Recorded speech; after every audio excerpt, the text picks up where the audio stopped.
कल बरोज़ इतवार यानी कि 23 नवंबर 2025 को पाकिस्तान के अंदर ज़िमनी इंतखाबात का इनेकाद कराया गया है। और ये ज़िमनी इंतखाबात कौमी असम्बली की 6 नशिस्तों पर और सूबाई असम्बली की 7 नशिस्तों पर हुए हैं।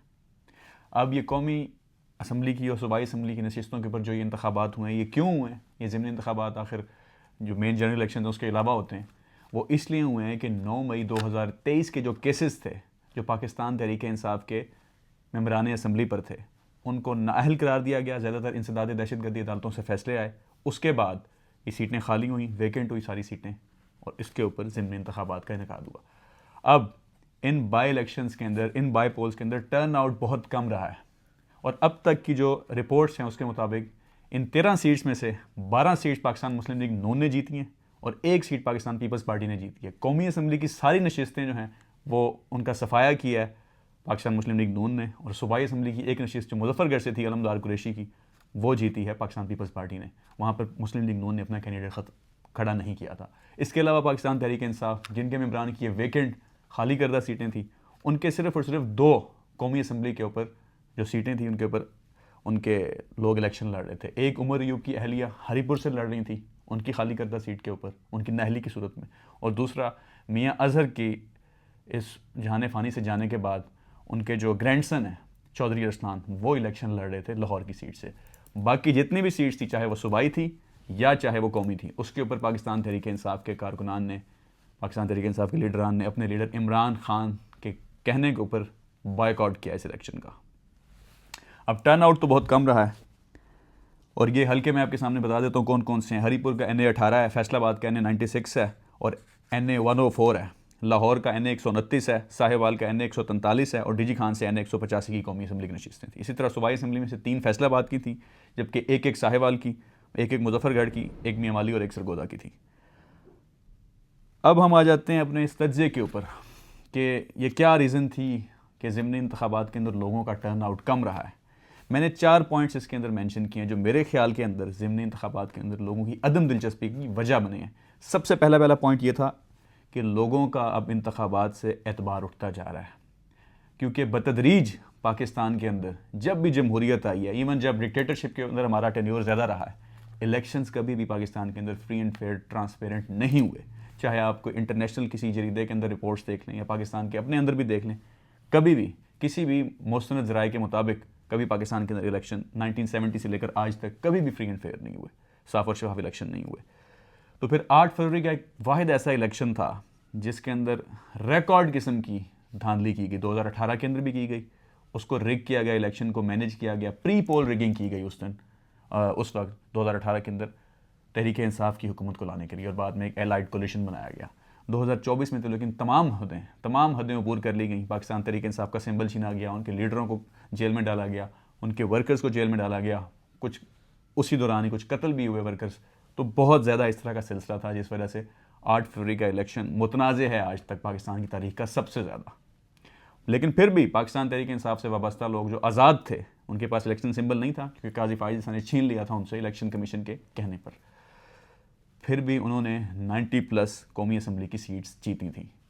ठीक है, उसके बाद उनकी रिजर्व सीट्स उनको नहीं दी गई, हालांकि सुप्रीम कोर्ट का वर्डिक्ट भी आया था गुज़श्ता साल जुलाई 2024 के अंदर 8/5 का 8 जजेस ने कहा था कि ये सीटें रिजर्व जो भी हैं तहरीक इंसाफ की या सुन्नी इत्तेहाद काउंसिल की हैं, लेकिन बाद में उसको भी रिवर्स कर दिया गया।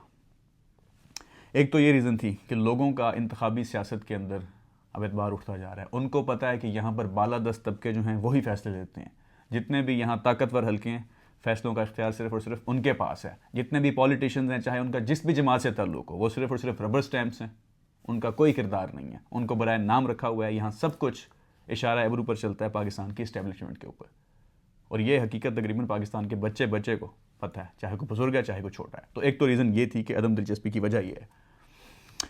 अब दूसरी आ जाते हैं कि मेरे ख्याल के अंदर, ये मेरा ज़ाती ख्याल है कि मरूसियत का जो अंसर है ना, जिसका रोना पाकिस्तान तहरीक इंसाफ भी रोती रही है, उनकी तो सियासत के अंदर ये कह लें कि उनका एक बैटल क्राई थी ये कि मरूसियत मरूसियत मरूसियत। लेकिन पाकिस्तान तहरीक इंसाफ के जो 2 उम्मीदवारान भी ठहरे थे, चाहे वो अरसलान चौधरी थे लाहौर से, मियाँ अजहर के ग्रैंडसन, या उमर अयूब की जो अहलिया थी, वो दोनों मरूसी सियासत को ही प्रमोट करते नजर आए हैं इस इलेक्शन के अंदर। इसके अलावा हम बाकी आ जाते हैं फैसलाबाद में तलाल चौधरी के भाई बिलाल चौधरी, उन्होंने इलेक्शन लड़ा। उसी तरह फैसलाबाद से राजा रियाज के बेटे जो गुज़श्ता अपोजिशन लीडर थे, उनके बेटे ने दानियाल अहमद ने इलेक्शन लड़ा, कंटेस्ट किया और वो जीत गए।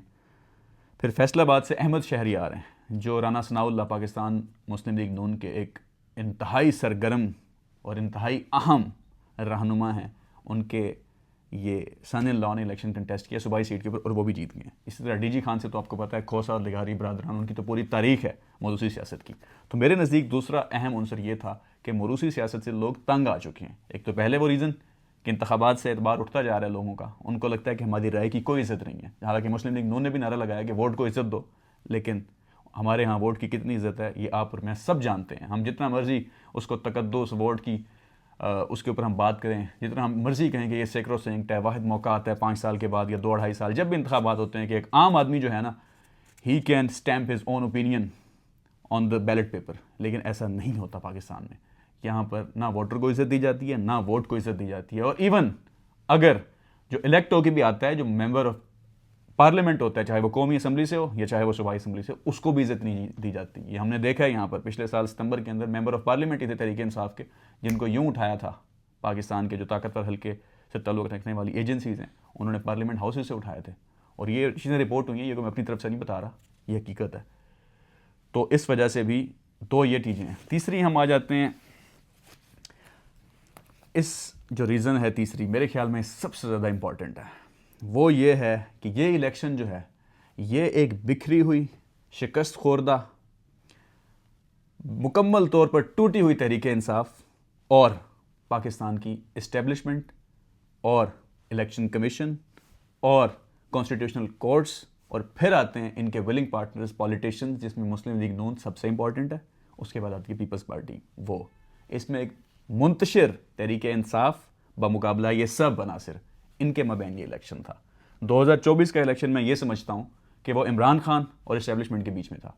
ये वाला इलेक्शन इमरान खान और इस्टेब्लिशमेंट के बीच में नहीं था, ये एक मुंतशिर तहरीक इंसाफ और इन सारे जो बालादस्त तबके हैं इनके बीच में, और इनके जो विलिंग पार्टनर्स हैं पाकिस्तान मुस्लिम लीग नून और इलेक्शन कमीशन जो इनके पेरोल के ऊपर इदारे हैं, उनके बीच में था। अब आ जाते हैं हम आखिरी रीज़न के ऊपर, जो नून लीग के लोग बहुत ज़्यादा शोर मचा रहे हैं कि जी हम ये इलेक्शन जीते हैं, खिदमत को वोट पड़ा है। बिल्कुल, नून लीग ने खिदमत की है, आवाम की नहीं, किसी और की है, जिसकी वजह से बग़ैर किसी मतलब कोई किसी भी किस्म की रुकावट कोई रखना किसी ने नहीं डाला, कोई शोर नहीं हुआ और वो इलेक्शन जीत गए। कम कहे को बहुत जाने। सिकंदर सुल्तान राजा जो चीफ इलेक्शन कमिश्नर हैं पाकिस्तान के, जो एक्सटेंशन पे हैं अगेन, जिनकी मुद्दत मुलाजमत काफ़ी पहले ख़त्म हो चुकी है, वो भी एक्सटेंशन के ऊपर हैं, वो पहली दफ़ा कल अचानक से मीडिया के ऊपर नमूदार होते हैं, पर्दा सीमी पर आते हैं और बताते हैं कि जी मैं शुक्रिया अदा करता हूँ पाकिस्तान मुस्लिम लीग नून का और जो भी पार्टीज़ थी। और फिर उन्होंने ज़रा थोड़ा सा अपनी टोन डाउन करके तहरीक इंसाफ का भी नाम लिया कि उन्होंने पीसफुल इलेक्शन का इनेकाद करने में हमारी मदद की। फिर उसके बाद आ जाती हैं पाकिस्तान मुस्लिम लीग नून की जो पॉसिबली जिनको तैयार किया जा रहा है for the Premiership for the next tenure 2028 के इलेक्शन के लिए, मरियम नवाज जो इस वक्त मौजूदा वज़ीर आला हैं, उन्होंने आज प्रॉपर आके एक पूरी अपनी सेक्रेटरीज़ की और जो प्रोविंशियल मिनिस्टर्स हैं उनके पंजाब के, उनके सामने एक पूरा बिठाए हैं अपने सामने राउंड टेबल में और उनको बताया कि हमने कैदी नंबर 804 को उसके घर में घुस के मारा है हरीपुर के अंदर। और वही बातें जो रिपीट वो करती रहती हैं सारी, जो उम्मी तौर के ऊपर उनकी तकरीर का महवर होता है वो इमरान खान और कैदी नंबर 804 ही होता है, तो उसके ऊपर वो तबर्रा करती रही हैं, अपनी तनकीद के निश्तर बरसाती रही हैं। तो उन्होंने यही कहा है, अब ये तनकीद के निश्तर ठीक है, इनकी अपनी दुश्मनी भी है, लेकिन ये किसी और को खुश करने के लिए भी बरसाती हैं। तो ये हकीकत है, पाकिस्तान मुस्लिम लीग नून को खिदमत का ही वोट पड़ा है। अब यह बेहतर समझ सकते हैं, मैंने आपको एक्सप्लेन भी कर दिया थोड़ा सा कि वो खिदमत किसकी की है और उसकी बुनियाद के ऊपर इनको वोट पड़ा है। आपके क्या नज़रिया आते हैं, आप हमसे ज़रूर शेयर कीजिएगा। बहुत बहुत शुक्रिया।